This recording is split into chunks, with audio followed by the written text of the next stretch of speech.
The Salem witch trials of 1692 represent one of the most infamous episodes in American colonial history, where fear, superstition, and hysteria combined to create a unique and tragic series of events. Traditionally, historical accounts have focused on the trials themselves, the cultural and religious factors at play, and the personalities involved. However, when viewed through the lens of modern psychology and social science, the Salem witch trials open up a different narrative, one that speaks to the universal themes of mass hysteria, social panic, and the human tendency towards scapegoating. This article aims to re-examine the Salem witch trials, not as an isolated historical anomaly, but as a case study in the broader context of human psychology and societal behavior. By applying modern theories of mass psychology, social dynamics, and panic, we can gain a deeper understanding of how such an event, seemingly irrational in its cruelty and fear, could take place. We will explore how the trials were not just a product of their time, but also a reflection of the more enduring aspects of human nature that can emerge under certain social and psychological conditions. Understanding the Salem witch trials from this modern perspective not only sheds light on a pivotal moment in history, but also offers valuable lessons for contemporary society. It reminds us of the dangers of unbridled hysteria, the importance of critical thinking, and the need for a justice system that is grounded in rationality and fairness. This analysis, therefore, is not just a historical recounting, but a bridge connecting the past and the present, highlighting the timeless relevance of the events that unfolded in Salem over 3 centuries ago. Historical context of the Salem trials. Understanding the Salem witch trials necessitates an exploration of the historical context in which they occurred. The late 17th century in New England was a period marked by deep religious fervor, social strife, and fear, all of which played a crucial role in the hysteria that unfolded in Salem. Puritan society. Salem was part of a Puritan society, known for its strict adherence to religious doctrine and moral code. The Puritans believed in predestination and saw the world as a battleground between good, God, and evil, Satan. In this worldview, witchcraft was a real and potent threat, and the devil was actively working to undermine the godly. Political instability. The period leading up to the trials was marked by political turmoil. The revocation of the Massachusetts Bay Colony's charter in 1684 and the establishment of the Dominion of New England, which was highly unpopular among colonists, contributed to a sense of uncertainty and insecurity. External threats and warfare. The ongoing wars, such as King Philip's War, 1675-1678, and King William's War, 1688-1697, with indigenous populations and French settlers, created a constant atmosphere of danger and contributed to societal anxieties. These wars resulted in significant loss of life and displacement, with refugees moving into areas like Salem Village, further straining resources and exacerbating existing rivalries and tensions. Economic and social divisions. Salem Village, now Danvers, was experiencing internal strife with quarrels over property lines, grazing rights, and church privileges. The village was also characterized by a growing social divide, with a prosperous, more urban Salem town on one side and the more agrarian, less wealthy Salem Village on the other. These divisions fueled local conflicts and rivalries. Smallpox epidemic and climate change. During this time, New England was also grappling with a smallpox epidemic and the effects of the Little Ice Age, which brought unusually cold and harsh weather conditions. These contributed to further stress and a sense of a world in disorder. Superstitious beliefs in witchcraft. In this era, belief in witchcraft was widespread in Europe and the colonies. Witches were thought to have made pacts with the devil to gain supernatural powers, often to harm others. Witchcraft was a capital crime in the Massachusetts Bay Colony, and the legal framework for prosecuting witches was well established. This historical backdrop provides essential insights into why the Salem witch trials could escalate as they did. The combination of religious extremism, social upheaval, external threats, and environmental stresses created a perfect storm for hysteria, where fears of witchcraft found fertile ground to grow and manifest into one of the most notorious episodes in American colonial history. Mass psychology in Salem. The phenomenon of mass psychology, a key aspect in understanding the Salem witch trials, involves the collective mindset and behavior of people influenced by shared emotions and beliefs, often leading to irrational or extreme actions. In Salem, several factors converge to create an environment ripe for mass hysteria. Fear and superstition. The late 17th century society in Salem was deeply religious and superstitious. The fear of the devil and witchcraft was pervasive and real in the minds of the people.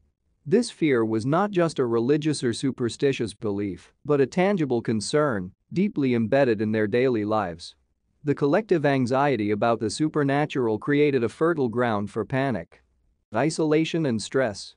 Salem, at this time, was a relatively isolated and insular community, facing various stressors like political uncertainty, recent smallpox outbreaks, and ongoing conflicts with indigenous peoples. These stress factors heightened the community's anxiety and susceptibility to irrational fears. Scapegoating and social tensions. The trials provided an outlet for the expression of repressed social tensions. Accusations of witchcraft were often directed towards individuals who were already marginalized or at odds with the community. This dynamic of scapegoating served as a means to explain and address the community's anxieties and conflicts, albeit in a destructive manner. Groupthink and conformity. The trials demonstrated a classic case of groupthink, where the desire for harmony and conformity in the group results in irrational decision-making. People who may have had doubts about the existence of witchcraft or the guilt of the accused were likely pressured into silence or agreement, fearing social ostracization or accusations against themselves. The role of authority. The involvement and endorsement of local authorities and religious leaders in the witch trials lent credibility to the hysteria. The authoritative reinforcement of the belief in witchcraft and the legitimacy of the trials played a crucial role in perpetuating the mass hysteria. Children and imagination. A unique aspect of the Salem witch trials was the role of children as accusers. In a society where children were rarely heard, the sudden attention and importance given to their claims likely fueled their imaginations and possibly led to fabrications or exaggerations, which were then taken at face value by the adults. By examining these factors through the lens of mass psychology, it becomes apparent that the Salem witch trials were not merely a series of isolated incidents of paranoia, but rather a complex interplay of psychological, social, and cultural dynamics. This perspective helps to demystify the trials, providing insights into how such a wave of hysteria could not only arise, but also sustain itself with such devastating consequences. The role of religion and the supernatural in the Salem witch trials. The Salem witch trials were deeply intertwined with the religious and supernatural beliefs of the time, which played a pivotal role in both the inception and progression of the hysteria. These elements were not just background factors, but active drivers in the unfolding of events. Puritanical belief system. The Puritans, a dominant religious group in Salem, held a worldview that was intensely focused on the spiritual and supernatural. They believed fervently in the existence of a tangible, malevolent supernatural force personified by the devil. This belief system made the notion of witchcraft individuals consorting with the devil to perform malevolent acts both plausible and terrifying to them. Religious doctrine and witchcraft. The Puritans interpreted the Bible literally, and Exodus 22:18, "Thou shalt not suffer a witch to live," was often cited to justify the persecution of those accused of witchcraft. The religious leaders of the time, including ministers like Cotton Mather, played a significant role in shaping and reinforcing these beliefs. Fear of the devil and demonic possession. The Puritans were acutely fearful of the devil's influence in their lives. They believed that Satan was constantly working to tempt and corrupt the faithful. The concept of demonic possession, where an individual's body and mind could be taken over by an evil spirit, was a real and alarming concern for them. The strange behaviors and symptoms exhibited by the afflicted girls in Salem were quickly attributed to such possession. Sermons and religious teachings. The clergy's sermons and teachings further fueled the witch panic. Ministers often preached about the devil's presence and the need to defend the community from his influences. These sermons could heighten a sense of paranoia and urgency in identifying and dealing with witches. Religious authority and legal proceedings.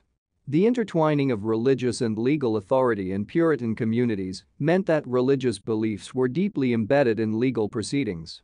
The court in Salem, for instance, accepted spectral evidence testimony that the spirit or specter of the accused had appeared to the witness in a dream or vision, something that would be inconceivable in a modern legal context but made sense within the Puritan framework of belief.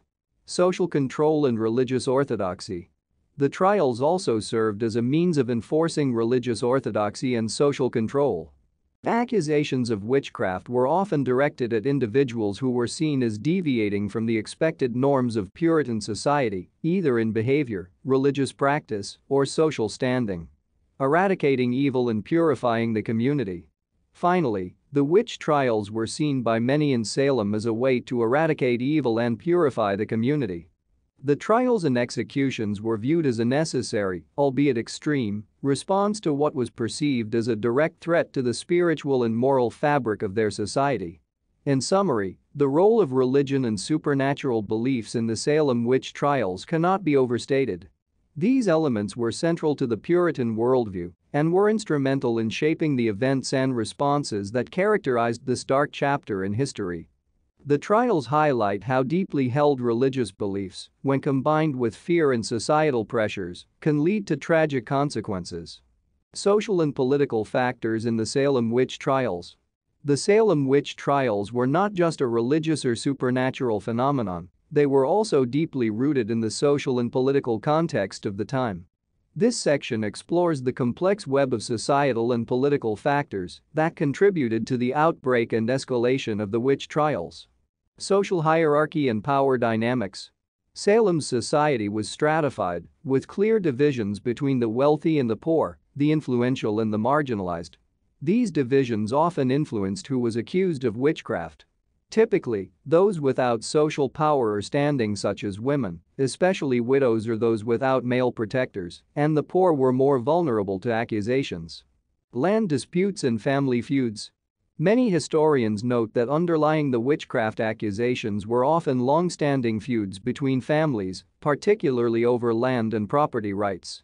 In a society where land was a primary source of wealth and power, these disputes could be bitterly contentious and sometimes manifested in accusations of witchcraft as a form of retaliation or to remove rivals. Economic tensions and insecurity. The period leading up to the Salem witch trials was marked by economic instability and uncertainty. The pressures of a growing population, competition for resources, and the aftermath of wars with indigenous peoples contributed to a tense and precarious environment. Economic hardships often led to heightened suspicions and scapegoating. Political instability. Massachusetts was undergoing significant political changes during this period. The colony had recently lost its original charter and was awaiting a new one, leading to a power vacuum and uncertainty. This instability may have contributed to the rapid escalation of the witch trials, as there was no strong governmental authority to provide checks and balances. Impact of war and frontier violence. The ongoing wars with Native American tribes on the frontier had a significant psychological impact on the settlers. The constant threat of attack fostered a climate of fear and paranoia, which easily translated into a fear of internal threats, like witchcraft. Gender dynamics and misogyny. The trials also reflected the gender dynamics of the time. The majority of those accused and executed were women. This is attributed to the pervasive misogyny in Puritan society, where women were often seen as morally weaker and more susceptible to the devil's influence. Unconventional or outspoken women were particularly at risk of being labeled as witches. Community cohesion and conformity. The trials served as a means of enforcing social conformity. In a close-knit and insular community like Salem, deviations from the norm were viewed with suspicion. The witch trials were a way to reassert communal norms and values, especially during a time of social upheaval. The role of authority figures.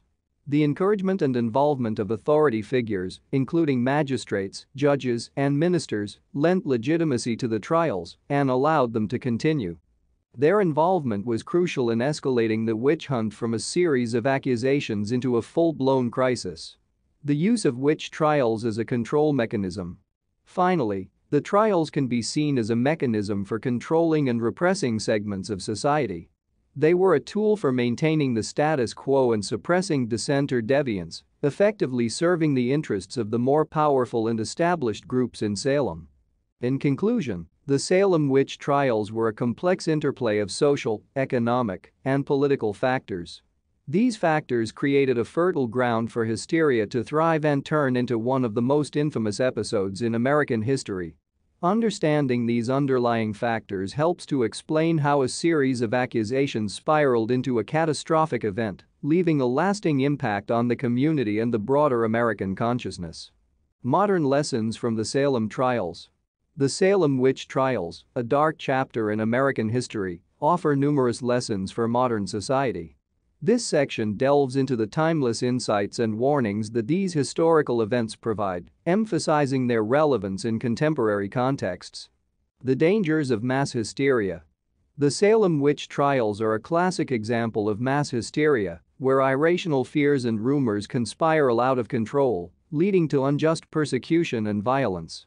In today's age of rapid information spread through social media and other digital platforms, understanding the dynamics of mass hysteria is more relevant than ever.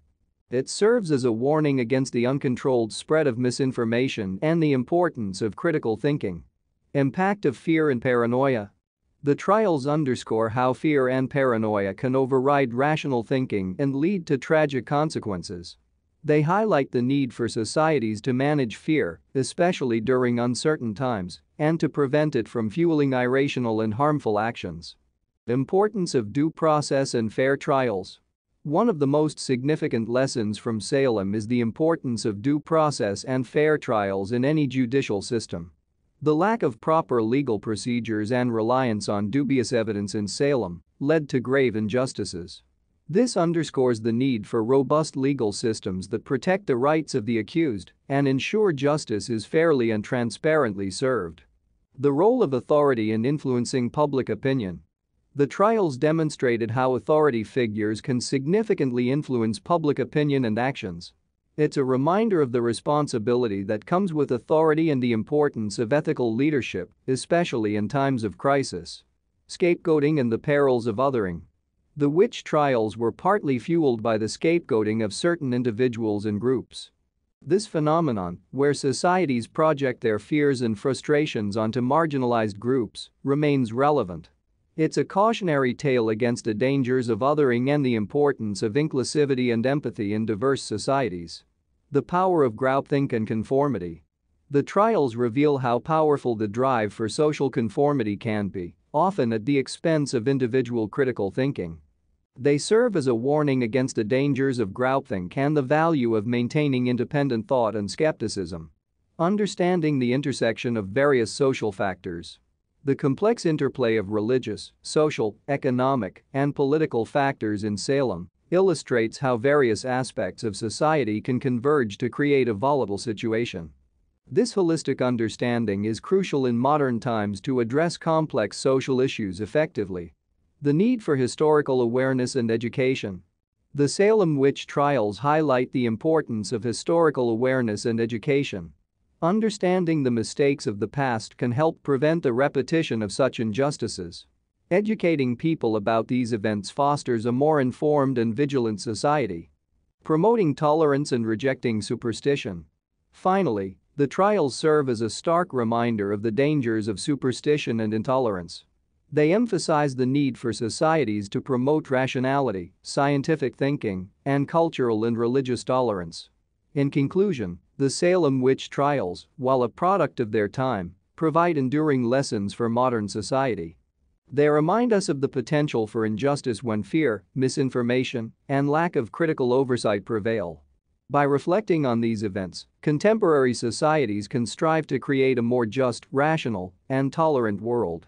In conclusion, we will summarize our analysis of the Salem witch trials through the lens of modern psychology and social sciences, and also consider how this event has impacted contemporary society and the legal system.